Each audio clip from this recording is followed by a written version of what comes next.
এই যে চিংড়ি মাছের মাথাগুলো এই যে লাল লাল করে ভেজে নিয়েছি, এখন নামিয়ে নেব। কড়াইতে তেল দিয়ে দেবো, সামান্য তেল দিয়ে দেবো, দিয়ে এখানে নিয়েছি আমি পেঁয়াজ কুচি, গোটা রসুন, আর নিয়েছি হচ্ছে কাঁচা লঙ্কা, পাকা লঙ্কা। এবার আমি দিয়ে দেবো এই যে কালো জিরে।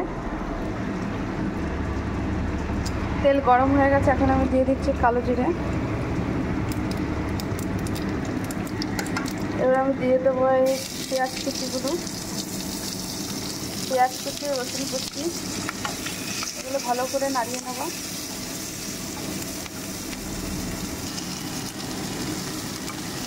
ভালো করে এখন ভাজা ভাজা হয়ে যাবে।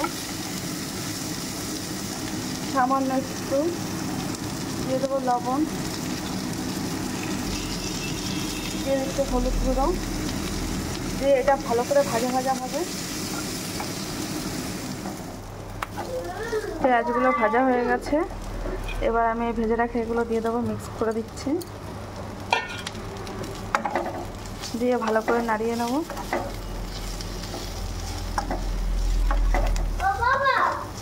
ভেজে রাখা মাথাগুলো এখন কিছুক্ষণ ঠান্ডা হবে, তারপর এটা আমি এই মিক্সির বাটিতে দিয়ে দেবো। মাথাগুলো সব এখন দিয়ে দিয়েছে এর ভেতর, দিয়ে এখন এটা আমি ঘুরিয়ে নেব। দেখা যাচ্ছে? হ্যাঁ, ওটা দেখা যাচ্ছে।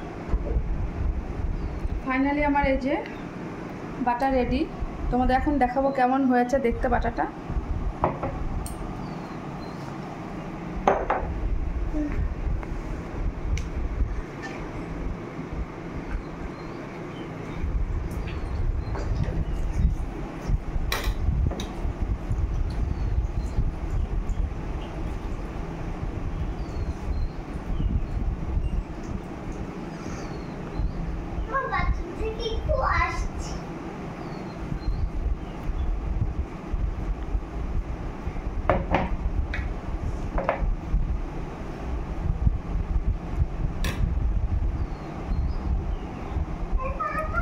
ঠিক আছে বন্ধুরা, এই যে আমার বাটা রেডি হয়ে গেছে। তোমরা প্লিজ রেসিপিটা দেখেছো, রেসিপিটা এইভাবে বাড়িতে ট্রাই করবে। খুব সুন্দর খেতে, খুব টেস্টি হয়, খুব মানে জাস্ট অসাধারণ লাগে খেতে।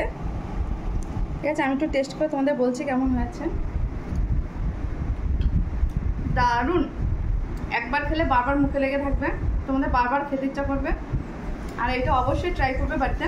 এটা গরম ভাতে খেতে খুব টেস্টি লাগে। আমি খালি খেয়ে দেখালাম, একবার খেয়েছি, মুখে লেগেই আছে। টাটা, আবার দেখা হচ্ছে পরের ভিডিও।